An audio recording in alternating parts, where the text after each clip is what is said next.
Dogs or meow? Dogs. I can't deal with a cat's independence. They're too passive? Don't act like you don't need me. Don't act like you're better than me because you can jump up really high. It's all about you. I love it. Kind of.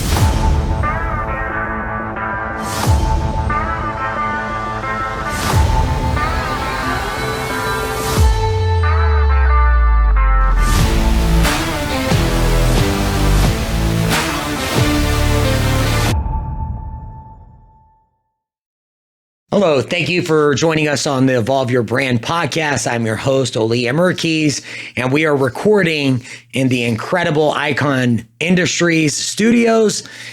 Shane, Steven, and the whole crew here, everything that we do is because of them. So appreciative, so grateful. And today, I have a special guest, Eric Gillman, the sharpest guy you know. Thank you so much for joining us. Hey, buddy. Good morning. Hey, buddy. Happy to be here. And yeah, thanks for having me in this badass studio. And shout out to Shane and Steven and the team. I've worked here doing now at this point multiple different projects, and it's cool, man. They got a hell of a setup, and stoked to record today. And yeah. Well, I'm excited to have you on because you have so many. You're like fucking Shrek. You have so many layers to you. It's like trying to box you in is not possible. I'm an onion. You are definitely. I'm more like a parfait, actually. You are. I mean, Everyone loves parfait. Onion. You don't want to smell your breath. I like an onion. Let's start with like. How many movie references do you think we can make in this 1 hour? I think I'm going to put the over under at 12. Okay, 12. I would say I'm going to throw in the meow from Super Troopers. Okay. Oh, yeah. You're going to meow this whole podcast? It's going to throw us off. All right, let's go. Let's just start right meow. Okay. Let's meow it up. It's time to go. Okay. Where'd you grow up? Born in New York. So I grew up in the New York City area, which is a fun way of telling people I grew up in New Jersey. Okay. If you're not from there, you don't get it. It's just like the city where I lived was closer to Times Square than some of the people who lived in Queens and Brooklyn and whatnot. So it's all one big area. Right. But, so I grew up. I grew up in the city, and then I moved to San Diego when I was 15. My dad got a new job, so moved me and my mom out here. High school here.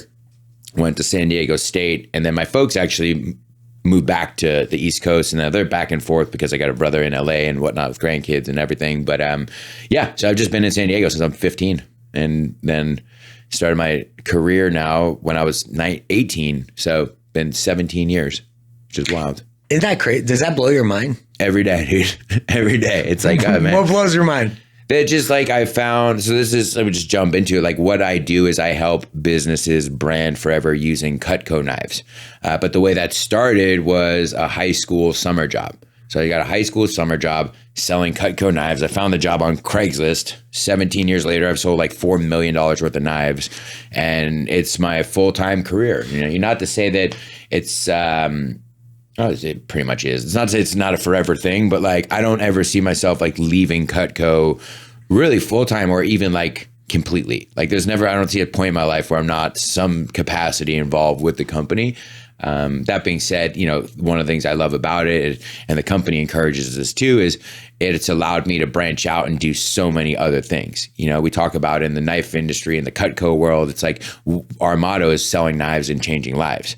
And it sounds cheesy, and I say it sometimes, and people are like, oh yeah, that's funny, like you make that up. I'm like, no, like the people who sell Cutco knives, like myself and 100 other plus people, are some really incredible people, and they do like, I'm one of them, but like we do crazy stuff all around the world helping people and stuff. And so I've been honored to do that. Went to SDSU, won scholarships from selling a lot of knives, so they reward college students and everything. And then graduated and was like, I'll just keep doing this. And then we started doing the branding for businesses. Well, I should say the company started doing it. And then I joined in about 9 years ago. I joined the Sharp Retention team, which is our number one team within the company. It's been cool, man. You don't do knives, man. I know. You really don't. It's so funny. I mean, we'll get to that when it comes to like, what's the biggest difference for you? Like you moved when you were 15. What do you miss about the East Coast? What do you appreciate about the West Coast? Pizza. Oh, the pizza's better? Yeah, no, I just, so I was like, I hear that all the time. What's better about it? Just the quality, the general consistency of the dough, the bread, the attitude you get when you order it. Don't ask me how my fucking day is going. This is a pizza place. Just give me the pizza, dude. Like, give me a little attitude. Act like you don't have exact change. Act like it's my problem that I'm in your store. That's New York, dude. Hey, I'm mad at you because you're here giving me business, but we appreciate you. But no, I loved it. I love New York. I'm really grateful that my parents still have a place there, and I get the opportunity to go back. And like this Thanksgiving, I go back, and it's funny how quickly like I just right back into like New York attitude and hustle and accent sometimes, and yelling at random people, and it's just great. But there's nothing beats California aside from all the other places with lower taxes. Is that a New York thing? Just yelling at random people just for the fun of it? Not random people, but if somebody like cuts you off or bumps into you, like there's much more likelihood that someone's going to say something. Whereas as opposed to like California, go, I'm sorry, sorry. Just get out of the way. Like yeah. We're a little more vanilla on the West Coast. It's all good. But yeah. So it's just been out here and then go back and forth. What do you appreciate most about your parents? Ooh, good question. The unconditional love. They're just super supportive. You know, I've definitely fucked up a lot in my life. I've definitely put them through the ringer. I like to say that I walked down the path that my older brother paved with all the trouble that he got into, but I for sure carved my own road out and a little bit of a detour for them and gave them a couple curveballs. Because like I got kicked out of my high school. I had a bunch of run-ins with the law, all this stuff. And they obviously at the time weren't supportive of that or happy about that, but they're still, you know, hang with me. And they taught me what unconditional love means. Like when a parent loves a child, like it doesn't matter like what you do or how bad you mess up, like we love you. Is there a moment you remember where it just like hit you that, you know, no matter what I do, my parents just go all out and they...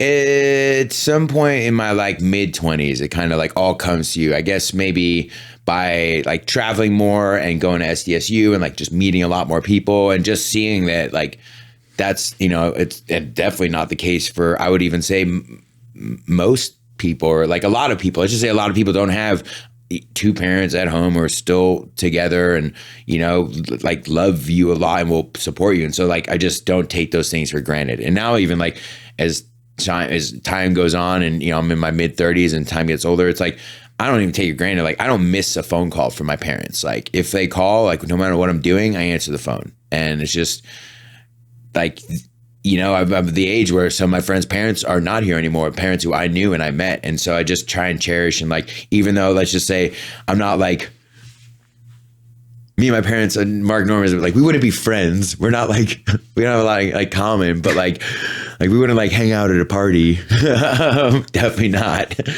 But yeah, you never know in life when something's going to happen. And, you know, if you have these things that a lot of people would die for, it's just like, don't take things for granted that were given to you. And I try to like live life with that because we all have like so much more than we like need or even that we want. And so just living in like an attitude of gratitude. But yeah, at one point when I was like 22, I wrote a letter to my mom apologizing for being a dick. Like in so many words, I was like, I was pretty bad and I'm sorry I like put you through the ringer and all this, you know, emotion and everything. So formal apology, and apology was accepted. So we moved forward from there. And then you wrote a letter? Yeah. Yeah. My bad. Sorry. You put it in writing. Oh yeah. Nice. I mean, the day I got kicked out of high school, my parents were supposed, one of them did, but they're going on a private plane with the company. It was a whole big thing to Turkey. And then my mom had to stay home because I got in trouble and whatnot. I'm like, I'm sorry. Like little things like that. And no, it's a big thing, but like amongst many different things in life. So yeah, they've been there for me, and I know they will continue to be. So like, do you see a lot of that? You were talking about your nephews. Do you see like how you guys grew up and your brother's families and all that? Like do you see that transition? Like they still have fun? They have a lot of those parenting skills that you grew up with from your parents? Yeah, they're different. They have different parenting styles. Yeah. I saw the smirk. There's certain, my parents are fucking awesome, dude, but they're unique. Unique New York. Unique New York. Unique New York. Peter.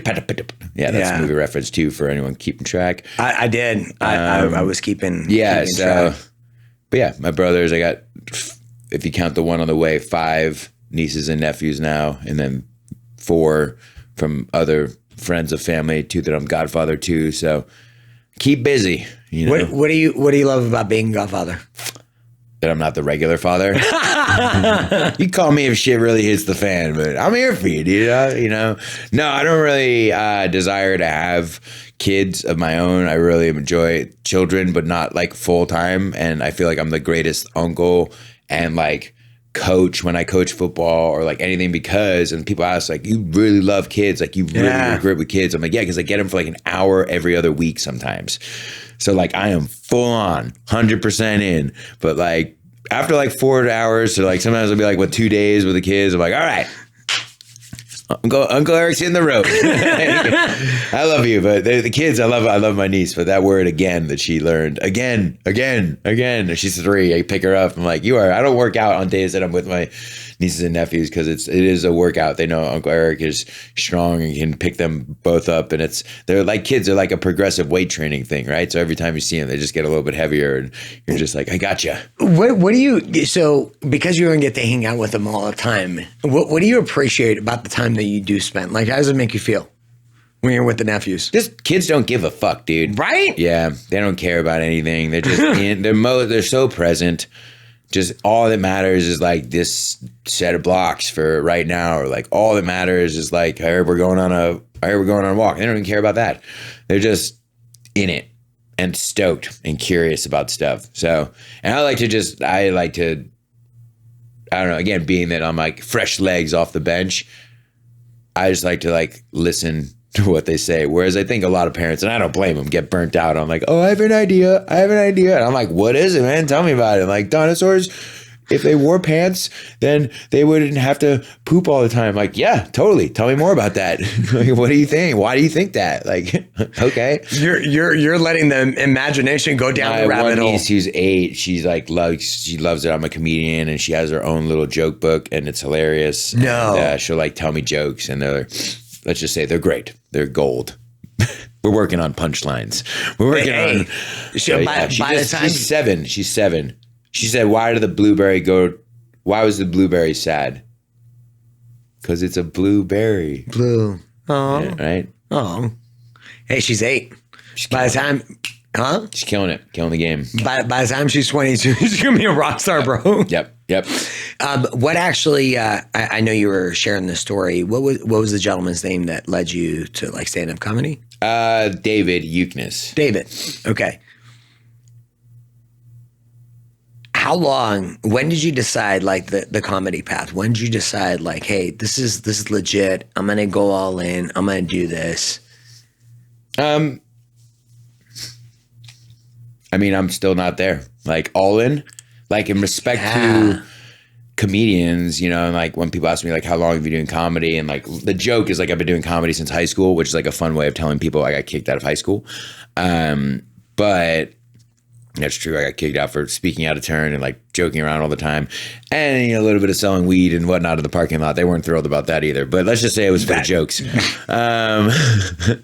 They didn't appreciate my humor in high school. It was too good, and so yeah, that was like the beginning. And then I started doing, I think I did my first open mic like around then, like 22, 23. But then like it's like anything, right? Like anything you do 1 or 2 times. Like I want to get in great shape. All right. So like, what are you doing about it? Well, like 2 years ago, I went to the gym twice. Like, well, you're probably fat as shit. Like, oh, like I want to get really, really smart. Like in certain people like, oh, I've done stand up or whatever. I did it. Like, oh, I want to get like, I do, and like, well, how much do you read? I'm like, I read a book a couple years ago. Well, like stand up is like anything. It has to be continuously done. And so, yeah, I started doing mics like before the COVID, and I did a few of them, and like somewhat consistently. And then I'll never forget that March 17th was a Monday, and March 17th, 2020, and the shutdown happened. And I went to the comedy club that night on a Monday for the open mic, and it was like still like everything. And I remember walking up, and one of the guys still, around, was standing out front. And he goes, "No, it's closed too." And I was like, "Even here? Oh man." He goes, "We'll be back on in 2 weeks." Ha! Was it 2 weeks? Are we still out of it? No, we're back now. But that was, we'll be inside for 2 weeks. Eat it. Yeah, I think, and then I've just seen you a few times, and just the progress, like that's something I've just imagined myself getting up on stage. Yeah. And it's the heckling. Like I've learned so much for you, like the hard work that goes into it. Cause you hear these comedians like Jerry Seinfeld, he writes a joke every single day, and it's like, he just writes it cause it's the craft. He's all about the craft. But then to hear how comedians get pummeled, and I'm like, oh, yeah. The rejection, like, how's the rejection like? It's great. It's a process. It's amazing. Get you there. I don't know. There's nothing better than bombing, because it means you're not going to do that joke again. Or you might. Like, there's times I've bombed with a joke and I'm like, no, they're wrong. It's funny. Trust me. And I've come back and I'm like, it was funny. Okay. So, like, got it. That crowd sucked, or I just didn't say it right. As Joe Rogan says, it's the economy of words. So, like, it truly, the beautiful thing is, like, you think you're just standing up there and, like, chit-chatting, which some comics are, but a lot of the times, especially when it comes to hitting the punchline, like, there might be chit-chat, but, like, when you hit that punchline, like, it matters that you say the before is, or is before very, or, like, whatever that specific, or, like, that pause happens. So that's one of the things I love about continuing the craft. But, after the lockdown, I actually did a bunch of Zoom comedy, which was like a virtual dumpster fire. No, I'm just kidding. It was all right. It was what we had at the time, so it was good. Yeah. And the way you do it is, like, everyone would have their microphone on and their camera stabilized. So you, as much as we could, you had a crowd with feedback, with noise. But then it just kind of, like, after things opened up initially, and then we locked us back down, like, that killed the Zoom comedy thing, because once the cat was out of the bag, like, the people who were still going to Zoom comedy, the quality kind of left. And then talking about bombing, my last set on a Zoom comedy show, I freaking bombed. I was telling some jokes about not wanting kids and everything like that, and it was like 9 people, like Brady Bunch, on the Zoom, and like 8 of them were women in, like, over the age of 40, and it was just not going good. Like, if they could boo, they probably could have. And I literally, like, you're supposed to stand there and, like, listen to the rest of it. I didn't even log out of the Zoom. I just was like, all right, thanks, good night. Just shut the laptop. And I was like, that's it for Zoom comedy for Eric. I'm done with that shit forever. Have you ever bombed? I mean, have you ever gotten booed? No. Okay. No, I'm not. Have you ever seen anyone get booed? Fuck yeah, dude. I've seen people try and start fights with people on stage. I've seen drinks get thrown. People are pieces of shit. When you go to a comedy show, you have one job to do: laugh or shut the fuck up. That's 2 jobs. Okay, so let's give insider tips. When you're a professional comedian, you're working towards it. I would say you are. As an audience, dude, the heckling, the stories you've told me are freaking hilarious. I mean, I think most people, like, first of all, professional comedians, that's one of the things I love watching. Like, the real pros is, like, it's not a problem for them, man. It's part of the show. And, like, for every time, it's like someone telling me, like, an objection with knives or whatever. I got to fucking come back for every single thing you're going to say. Every single thing you're going to say. And that's why I'm the sharpest guy you know. I've been doing this for 10 years. Like, everything, and I'm not saying this like, oh, I'm going to beat you. It's just like, whatever you say, I will think of or know something to respond to that in the business that I am in. Same thing with comedy. Like, anything that you say, you do something, you're drunk, they got 9 things about that. You're a woman, they got 25 things about that. That you're a man, you got 1 thing about that. I'm sorry, that was a woman, Dave. you're whatever, insert race here, right? They got 6 jokes about every single race. So, like, if you want to heckle, like, good luck, dude.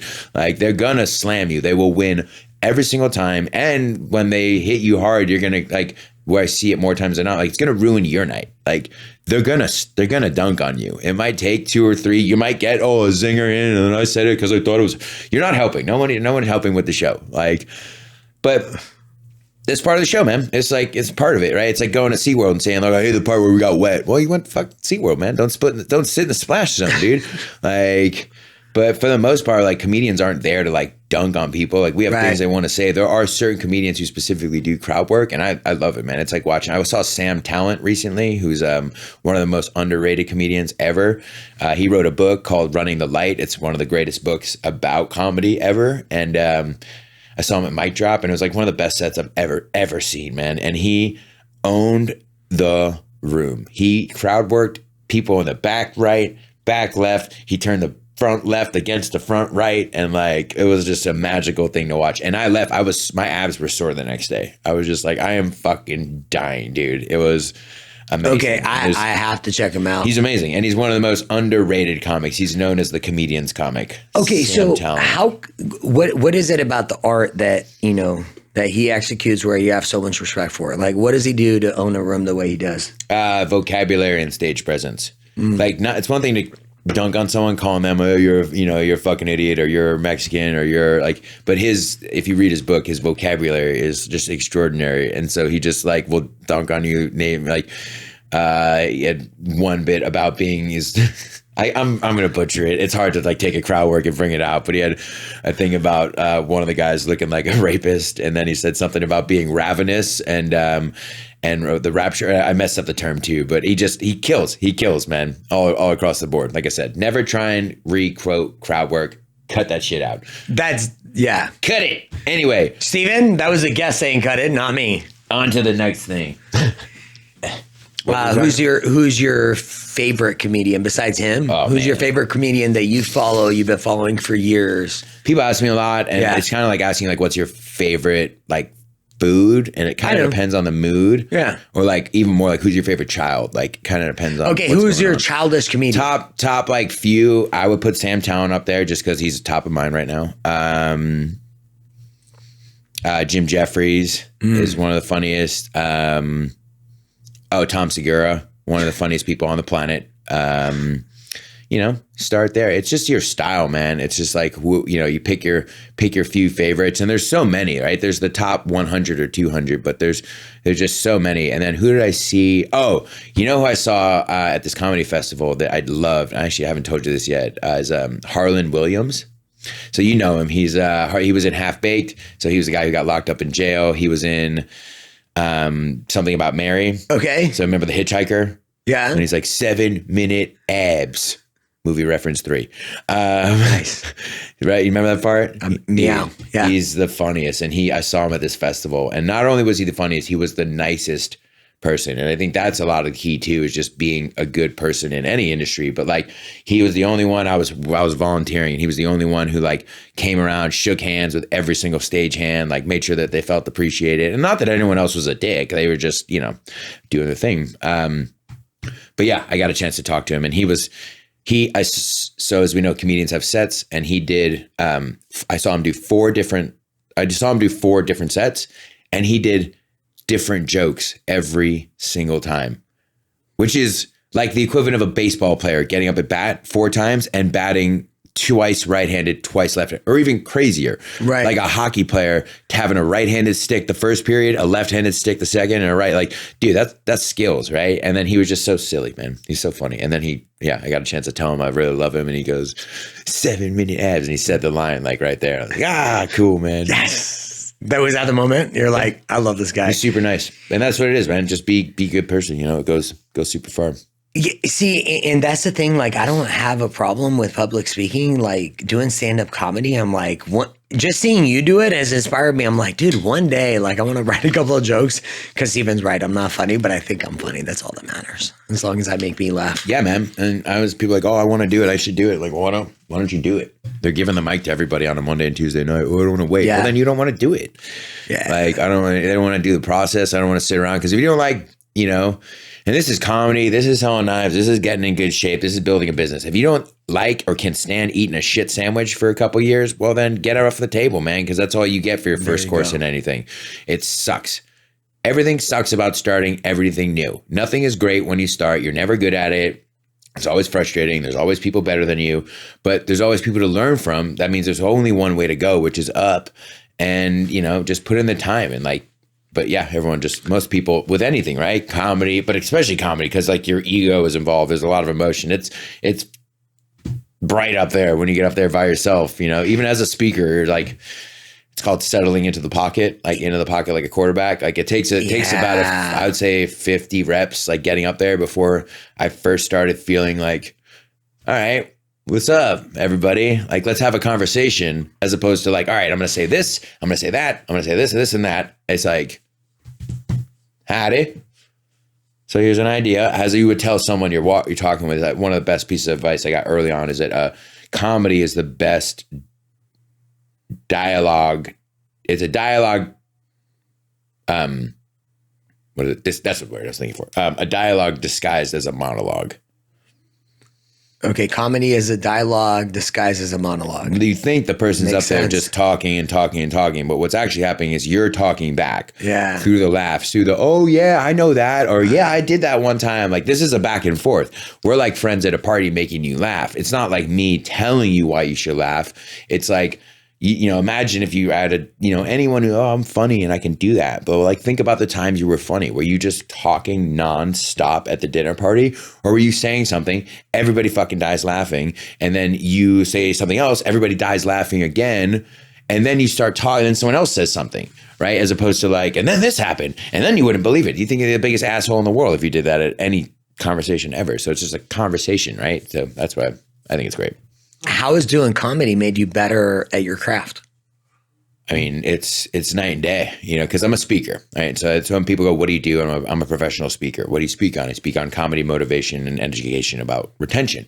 So it's just reps, man. They're all one and the same as a speaker. I'm speaking about different things. So it's my job to be educated on what I need to talk about and bring value. But like the method is I'm racing all the time. I'm just changing up my cars. So I'm an excellent race car driver. It doesn't matter if I'm driving a Porsche, Ferrari, or a Mercedes, right? I'm going to kill it on the track. It just matters like whatnot. So yeah, I love it because, you know, before this, I did the bike ride across the country and we raised, you know, $100,000 for charity, and that was fantastic. But like that didn't align with what I was already doing. And I think that's important, is to find something that, you know, if you can find something you're passionate about that aligns with what you do to make money, that's kind of that secret sauce in life. And like, as much as I love biking and exercising, like riding a bike for 6 hours a day or 4 hours a night or whatever, it doesn't really add to my speaking ability. It doesn't add by any means to my database. Sure, it gives me some goodwill with clients, the ones who see it.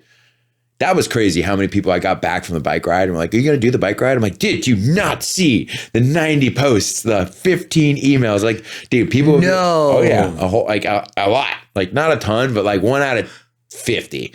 It's like, I heard you were going to do that bike ride. I'm like, oh, 1 out of 50 didn't know that you had completed. They're like, are you going to do that? Or is it going to happen? Or like, when's that happening? I'm like, it happened. What did that tell you? Like, what did you think about when you heard those people? You're like, what'd you think? How?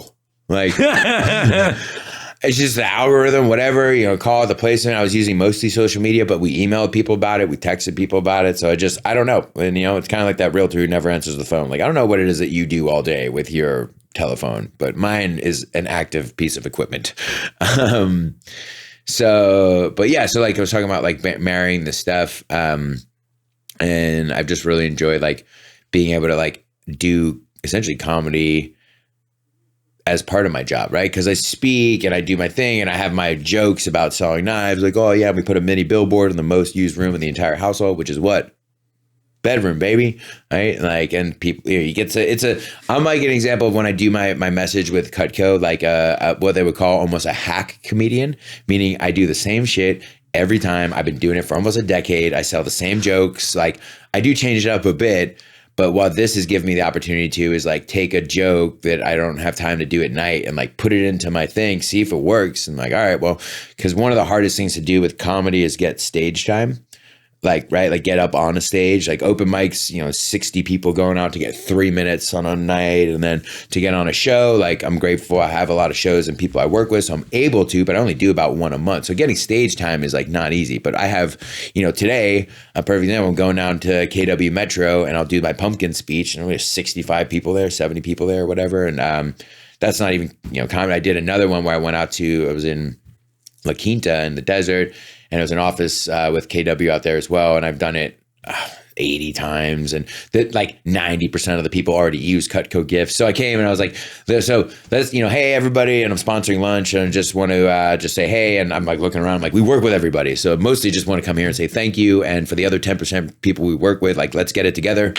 Just joking. Like, Kelly, tell him. And I love turning my not turning, but asking my clients to sell for me because that's just the easiest. So we were in that meeting and it's just so funny. I'm like, all 9 of you, you're new. All right. Well, once you get your first closing, you ask the other 9 people on the capper board what they do for closings. And it's a low key flex. But why I bring that up is I did the lunch and then after I was like, hey, I'm really busy. I've been really busy. I've got a comedy set tomorrow night that I have not had chance to practice. Would you be down for while we do lunch? You're all going to sit there anyway. Yeah, they have a nice big meeting room with a nice stage area. And I was like, how about I do like 10 minutes of comedy? And they loved it. And we called it the lunch and laugh. And I was like, that's cool. That was fun. You got to bring the lunch and laugh. That's actually, I love that. That's really fun. It's good for, and I'll keep doing it. It's good for those offices that I've been in a lot. Whereas it's just I need to, and this is why I like in some ways gearing off of comedy a little bit in a tougher economy is I need to also at the end of the day, I focus on business, my number one income producing activity. They all kind of blend in together, but you can't pay your bills with blending in good thoughts and vibes. And, they're probably going to order one day. Right. Explain that to the mortgage company. So I've just been hitting it really hard on the pavement because I think it's important we talk about that too, is like the mindset that goes into this shit. And like where I see people fall short in comedy or fit, it's just across the board is like just the tenacity of getting after it. So like I've excelled in comedy relatively quickly because I just do a lot of reps. I go out and compared to people who are dabbling, and I again say this in respect to my fellow comedians who are out there every night. Like that's why I don't really I'm a comedian, but like I'm not like a full-time comedian. Like these people who are out every night doing the thing, 2 to 3 shows a week. I have the opportunity to go out. Like I am speaking 3 to 7 times a week. So I'm running on my track, right? I'm doing the racing. I'm just in a different car. Right. And this car is dope. My Cutco Ferrari is like, I got to keep driving it because it works and it wins every time. Whereas, I would compare if my Cutco was like the highest class racing Ferrari available in the world, my comedy is like somewhere along the lines of like one of those souped up Subarus with like a big wind thing on the back. Kind of looks like a Asian teenager drives it. That's where as far as I've gotten with my car capability in comedy. We're working on getting it to what kind of car? Another Ferrari. Nice. Yeah, like a bigger, better Ferrari. I don't know a lot about cars. Just remember. A Ferrari truck, but I don't think they have those. Just remember the little people when you hit. Of course, man. Just wanna. No, and something I really love too about like the process. Like I definitely, watching videos or like people have come and like, I can feel what they say, which is like, you've gotten a lot better. And so now I just tell people, they're like, oh, I can't make it your show. Or like, now I've had a lot of people and I love them. Like, they haven't gotten to a show yet. And that's fine. I just tell them, I'm like, at this point, the only thing you're missing out in is that you're going to come to a show. And then years later, you're going to come to another show and you're going to say, that's crazy how different that is. And that's why I want people to come because it's, one day I'll be wherever I am, doing comedy in front of thousands of people and whatever that is and whatever facility or hopefully, making money. But also my goal is to use comedy to raise money in a positive way and have a positive impact. But people they just see that. And we were talking about this morning. It's like, don't judge your raw footage off of someone else's highlight reel. Yeah. Like we live in an Insta, Facebook, gratitude immediately, give it to me now. Whereas that's just not the world. Like that's not nature. And we are been hijacked in our minds to think that it is. And so we just look at like, oh, it's great comedy store or, selling, if I just crashed $4 million of knives, you have a book, but like, you don't see just like, you don't see the grind of like people like, oh, did you like writing it? Like I fucking hated writing this book because I'm not a writer. I'm an author. I'm a published author, but I wrote the book not because I love writing. I'm not Stephen King. I wrote the book because there's other obese, depressed, troubled adolescents. And if this gets in the hands of just one of them, which I know for a fact at this point it has and changed one of their life, well, then that's why I wrote the book. And I actually I don't make any money off of the book, which is silly. Sometimes I do now that I'm like, well, maybe I should. I donate all 100% or I have donated pretty much all the money back to the charity. And so it's like interesting when I wrote the book, the writing coach that I work with, we met up. So we were all digital. We were only emailing for months and he helped me finish it, publish it, edit it. And he actually, like, timing wise, it worked out. He was in San Diego the same week that it was ready. So he goes, hey, why don't I give you your first copy? I'd like to meet you and hand it to you. And, you know, me and Sue, they've read the book. They're like, we're big fans of, you seem like a good person. And one of the things the reason he said that was we met up, and it was just kind of a cool moment because he goes, Eric, let me tell you something. We work with hundreds of authors over the years, and you're one of the best. Not because you write the best, but he goes, you are one of the only people in my history of doing this that has gotten this far, meaning I'm holding your book, and you have yet to ask me how much money we can make, or how much we're going to sell it for, or what we're going to do in marketing plan. I'm like, oh, right, I can sell it. Never occurred to me. I'm the worst I'm a great knife salesman, which has in countertoe in a positive way made me the worst book salesman of all time, because I just give it to people. Like, I'll take money for it. I do appreciate it. We charge $20 for a signed copy. I donate it back to Angel Wings. But like, just like, don't pay me for it, but like, promise me you'll fucking read it. Like, that's fine. Like, I'd rather have you not pay me and I'll just give it to you and you read it than you pay me because it sounded good and you put it on a shelf with all the other self-improvement books that you're never going to read. Because this one's short and it's quick and it's written for young people who don't like to read, like myself. It's full of typos because I'm not a great proofreader, and apparently neither is my editor. Don't hire their editor, whoever it was, terrible. But it's very much in my voice. You know, I'm probably going to do an audio sometime soon. We should talk about that right here at Icon Studios. I did record an audio. I recorded like 3/4 of an audio with some. He was a junkie. I would just say it straight out because he relapsed and stole all my fucking money and the recording went gone. And I don't trust, if you're recording in someone's house and it's in the closet of their ex-mother-in-law, make sure you get a backup disc because this guy's going back to jail. Good tip. Good tip. That was just stupid. Paying like $200 cash to this guy. And then, I mean, look, I hope he's okay. And he was a good guy and he was going through a lot. But then, yeah, he apparently went back to drugs and it turned into a whole nightmare with her and their family and whatever. And I was just, at the end of the day, I was like, you know what, I'm just going to cut my losses on this one. I'm out about $2,000, but I don't know how we ended up right here, but we were talking about the book. We ended up. How did we end up in someone's closet? Because I was recording the audio there. Oh, I know. I'm just yeah. And it was just funny. And anyway, so the audio is coming. So I would probably just end up giving that for free too. Like, yeah, I know a studio, and you might be able to. Here, right? Maybe. Yeah. No, this is great. I recorded a music video here coming soon. Y'all don't even know. You don't even know. I get it. I record all my stuff here. My beats are dope. I record all my stuff here. Spit hot fire. Steven, that's for you. Yeah. So yeah. Let's jump back into it. So retention. Yeah. What's the one thing that surprises you when you're in a new meeting with regards to the grasp of sales professionals and how important retention is in how sales are done today?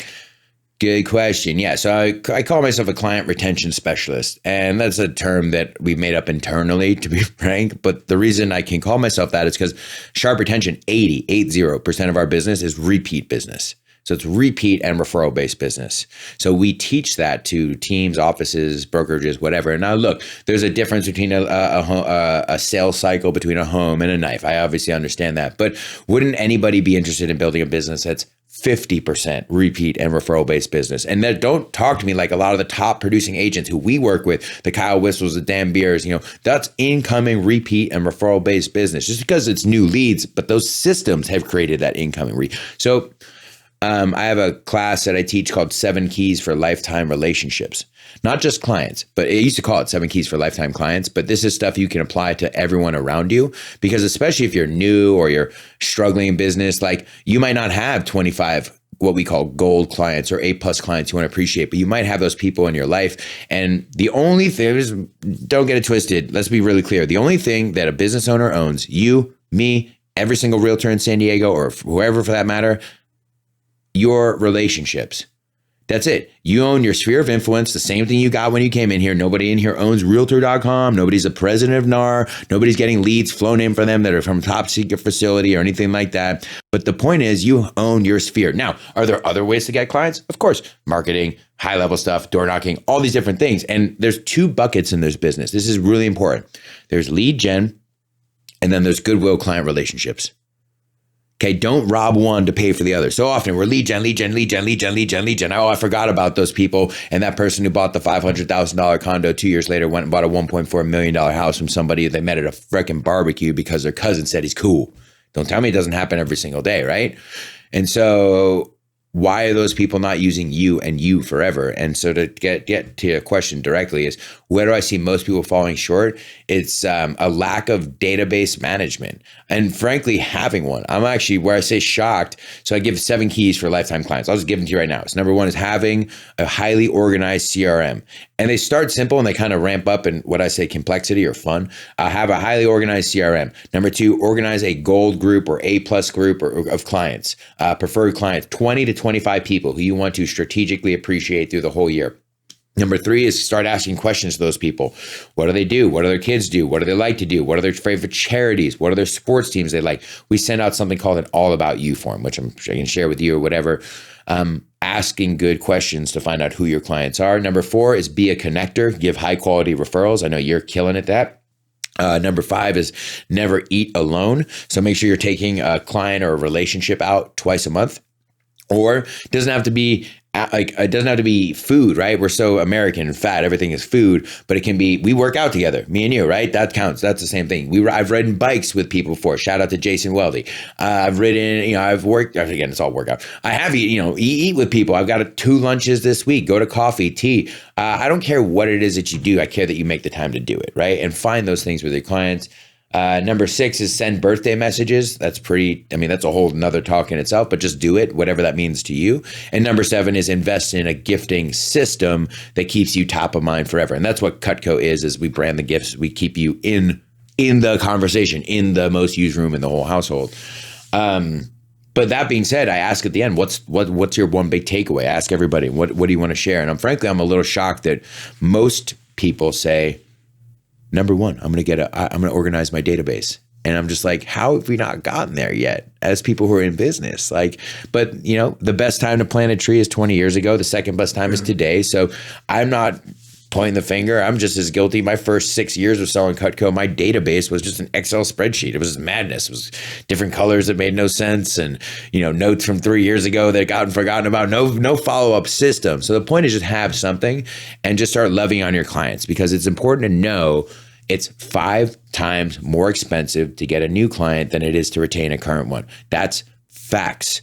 And so why do we spend all this time? Now, again, don't forget about lead gen. You have to do your lead gen, but make sure you're loving on these people because they've already done the hard part. They've already know, like, and trust you.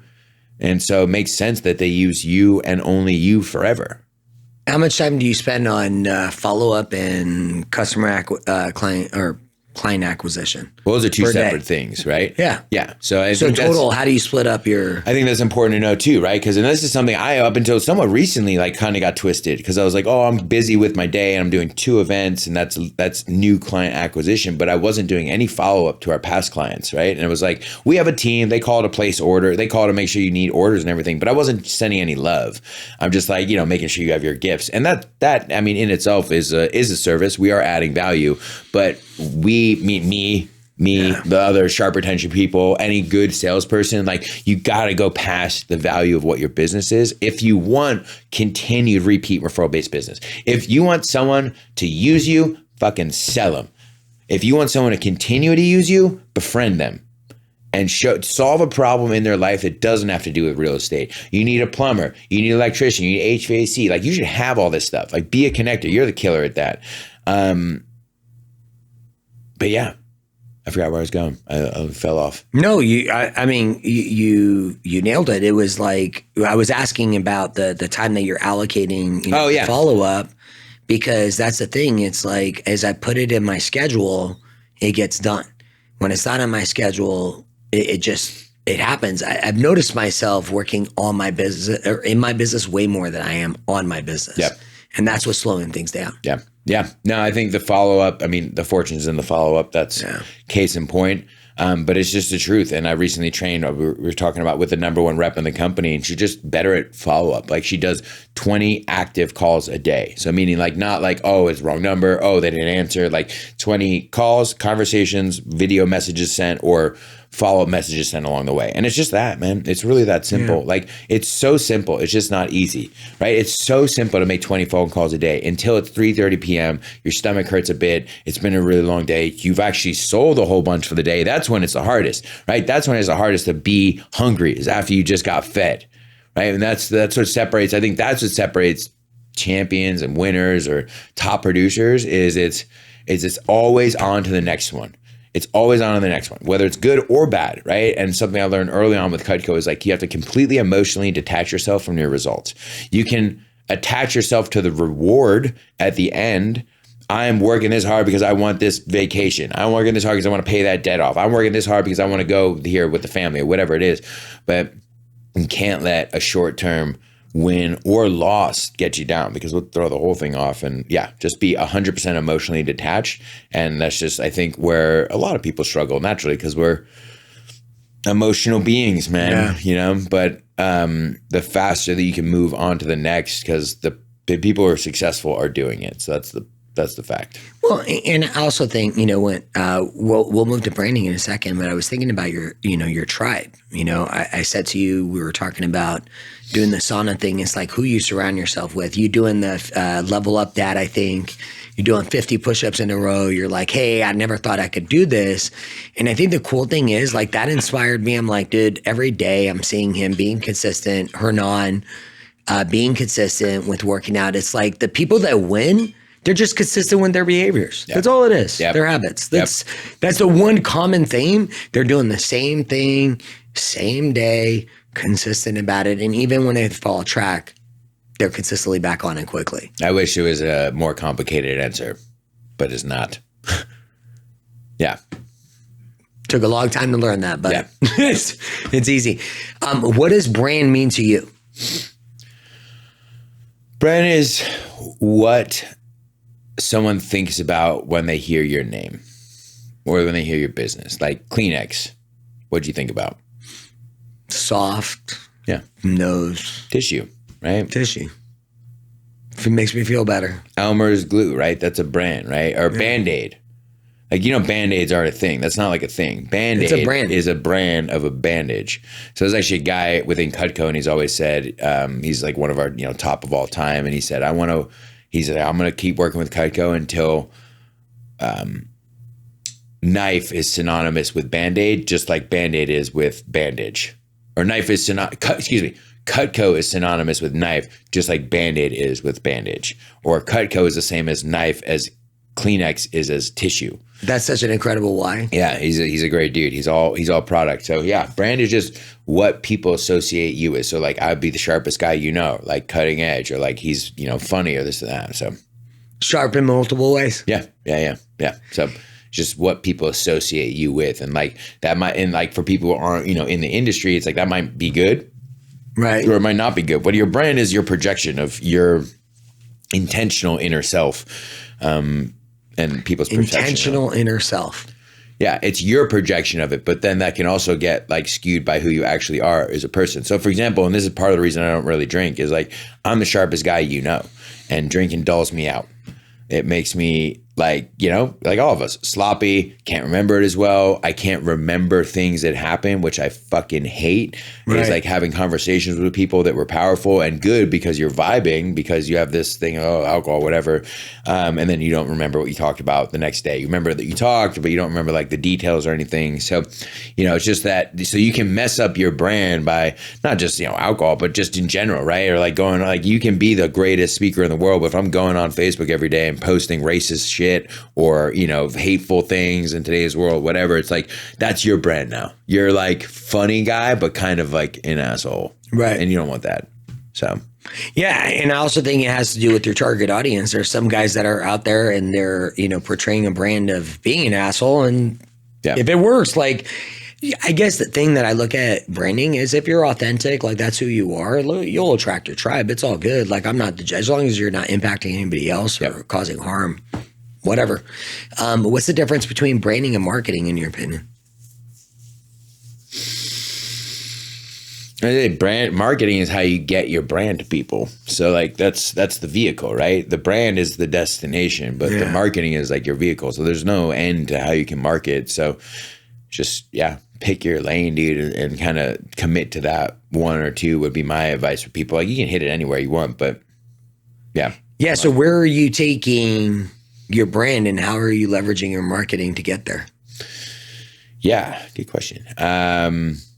I mean, my brand is, I would say, pretty solid amongst people who I'm known with. So I guess then the question is, how am I marketing it and getting it out there? And it's just, I mean, at this point, like as of recently, it's just doing little things like trademarking the sharpest guy you know, putting it out there as much as possible just to protect it in the future. And then, yeah, I haven't really done a lot of like artificial marketing of my sharpest guy you know brand, Instagram sharpest guy you know, and Facebook and stuff like that, but tiny knife cards that say the sharpest guy you know.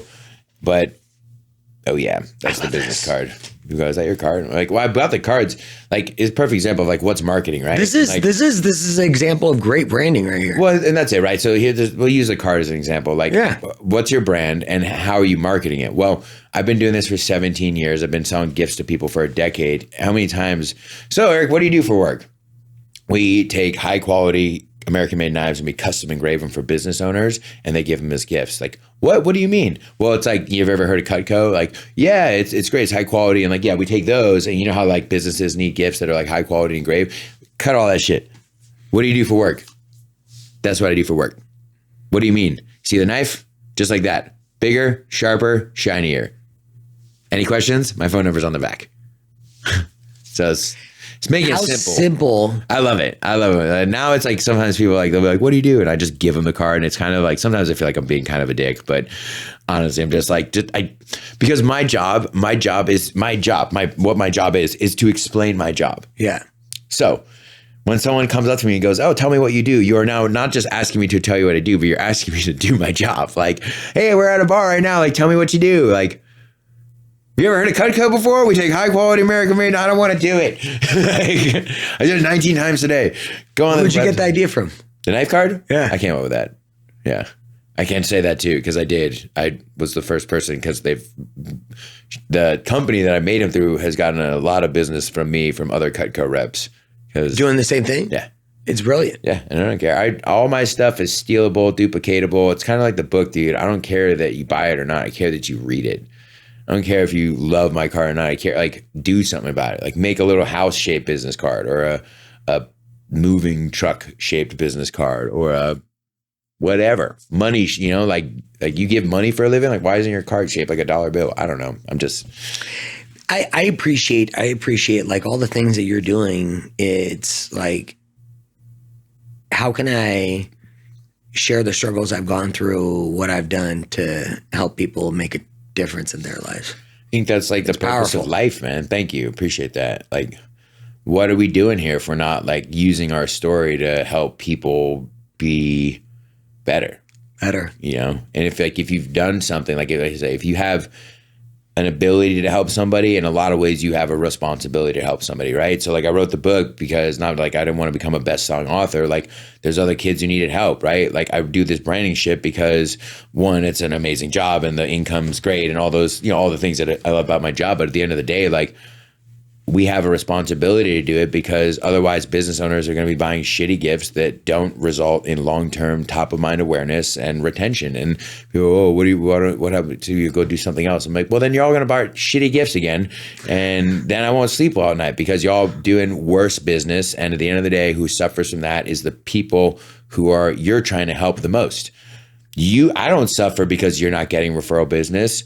You suffer because you're not getting referral business. Your client suffers because instead of buying the house through you, experienced realtor Giovanni Ruiz, who's coming into studio later, shout out to him, who will give us a Cutco knife because he's awesome.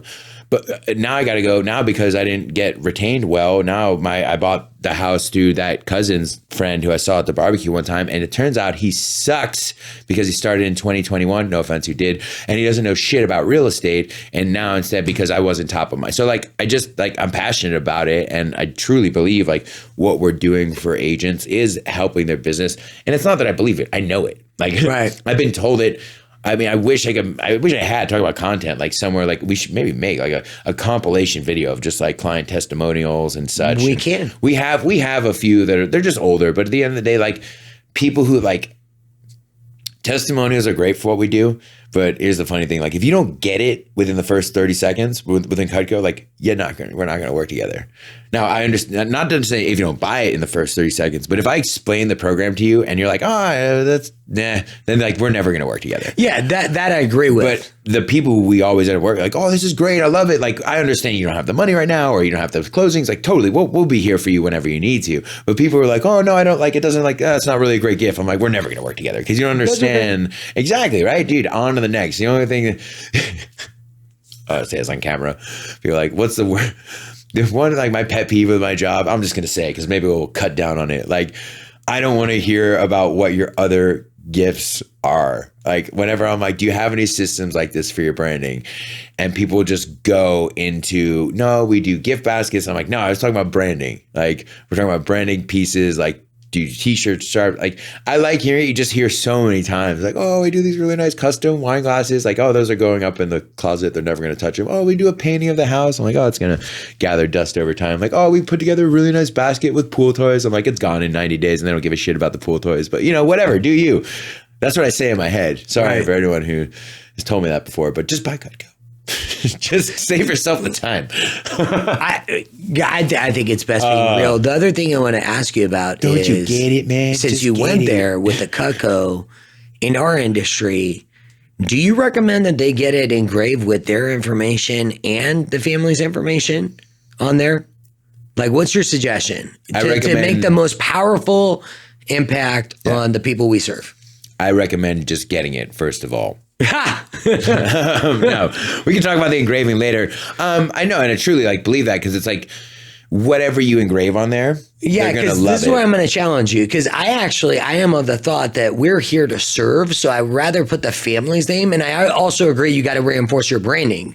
So I think having both is, like, for me, that makes sense. I'm like, dude, it's not about me. It's about the family I got the closing gift for, because I want to highlight them and spotlight them. But also, I got to reinforce them seeing my name. I got to be on top of mine 37 times a year. 100%, man. You nailed it. And the engraving on the knife with their information makes it an artifact for their family, right? As opposed to, like, this is a really, like, you give them t-shirts and hats and all the other crap that goes away or runs out of pens and inks and stuff like that. But, like, with the knife, it's going to last forever. But if you put their name on it, it becomes not your branding piece. It becomes their forever item.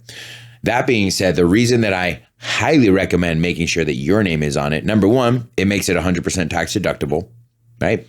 And then number two is people go like, oh no, I want to put their name on it because they're never going to forget about me. I guarantee it. And I go, do you want to bet 5 closings on it? Do you want to bet a closing on it? Like, are you willing to risk it? It's a $170 little mini billboard.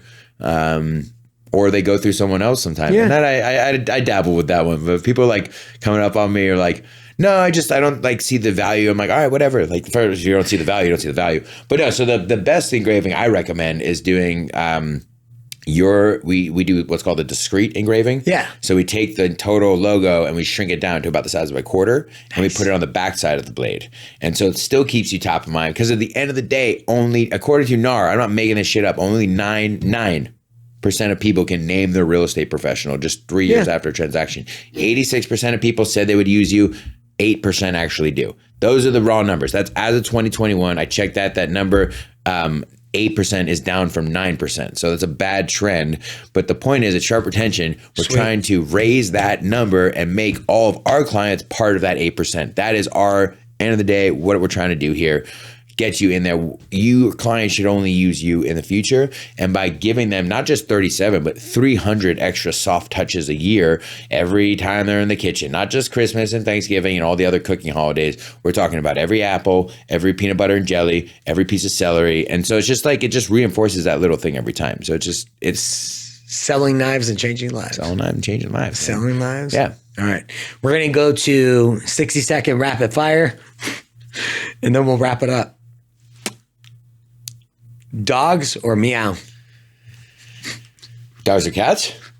Meow. I'm a human, so I'm going to go with dogs. Okay. Sorry to the cat people out there. Sorry, I just burned a bunch of bridges. I just turned it off. Luckily, we didn't start with that. No, cats are cool. Once again, on Evolve Your Brand podcast, we have offended all the We'll get there. Meow people. I'm an attention whore, so I need a dog. Amazing. I can't deal with a cat's independence. They're too passive? Don't act like you don't need me. Don't act like you're better than me because you can jump up really high.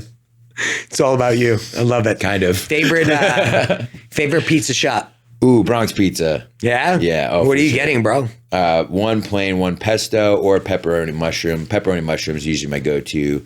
I like to keep it plain. Like real New York pizza doesn't have a bunch of shit on it. Yeah. It's just cheese. But yeah, New York Bronx Pizza in Hillcrest is the best over some pizzas I've had in New York. And I've gone pizza in New York in the afternoon, Bronx Pizza that same night. And I'm like, this is better. This is better than Bronx. Yeah. Yeah. And and where's Bronx? Let's give them a Hillcrest, right off of University. Can't miss it. Closed on Mondays. Okay. Cash only. Cash only. We're gonna have to. It's great though, venture. dude. I love pizza. I might hit it up today.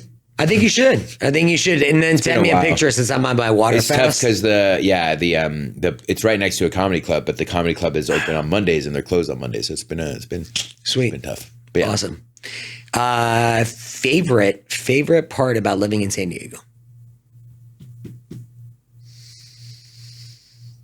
I mean, the obvious answer that everyone goes with is the weather. Don't go with obvious. You're not obvious. Yeah.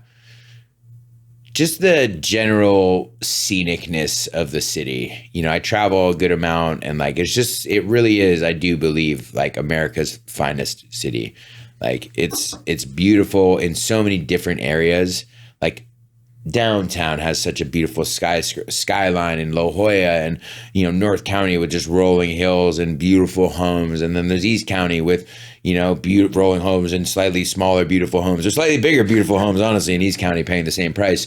And then there's, you know, San Diego's just so big, right? There's everything from the wildlife animal park all the way down to the zoo, or I call it animal prison. You know, SeaWorld, they're good. They do good work there. SeaWorld, you know, all the entertainment, and then just if you love anything outside, like I just love being outside, so it's just great. And yeah, cost of living is high, but quality of life is high too. So yeah, you know, you can get a house, you know, for half that price in Tacoma. I'm like, yeah, well, how far is Tacoma from the beach? Pretty far. I don't know. Actually, it might be close. Is it? No, I have no idea. I think it's East Washington. Doesn't matter. What's your favorite beach? Ever? Or in favorite San Diego? Beach in San Diego. Okay. My go-to, probably just because it has so much memory, is like PB. Okay. I always love PB. I'm in Mission Valley, so that's always the easiest beach to get to. I was just on Coronado the other day. That's gorgeous. It's like I was pristine and like out, like this is such a big beach. Like it's so large. You like, I was on the north side, the far side of Coronado Island, like all by myself on like a middle of a beach. Like that was kind of cool. And then growing up, went to La Jolla Shores. Lot of memories at them bonfires. I'm not gonna dig into that one. We're gonna leave that one alone. Favorite place you've ever traveled, and what was your favorite memory there? You know, I have to just the memory is just dominated by the travel of the reason I did the bike ride across the country is I went to Haiti 4 times, and we built a hospital. So you can follow, if you go to YouTube and put in Eric Rides for Hope, the movie, it will explain a little bit more about that. But like we built a building, like we built it from the ground up. We raised over $1 million. And we opened the clinic on the 7-year anniversary of the earthquake to the day. And that was one of the best days of my life. Yeah. So I just love it there too, because it's really beautiful there. Like the country itself is gorgeous. It has been decimated by incredibly horrible leaders and a ton of different circumstances, but it's just such a beautiful place. And yeah, that was the best. When I hear that, it just gives me a gratitude for the opportunity that we have here. Yeah. Oh yeah, man. That's why, you know, just don't take it for granted, right? Because like half the people on the planet are dying to have a water bottle like we are right now, right? Yeah. They didn't wake up with these opportunities, and yet we make every excuse not to do the thing that we said we were going to do at the time we said we were going to do it because of some BS reason. So, well, I appreciate you being on. And the final question that I have for you is, who would you like to thank? Who are the people that stand out and make an impact and difference in your life that you want to give a shout out to? You, man.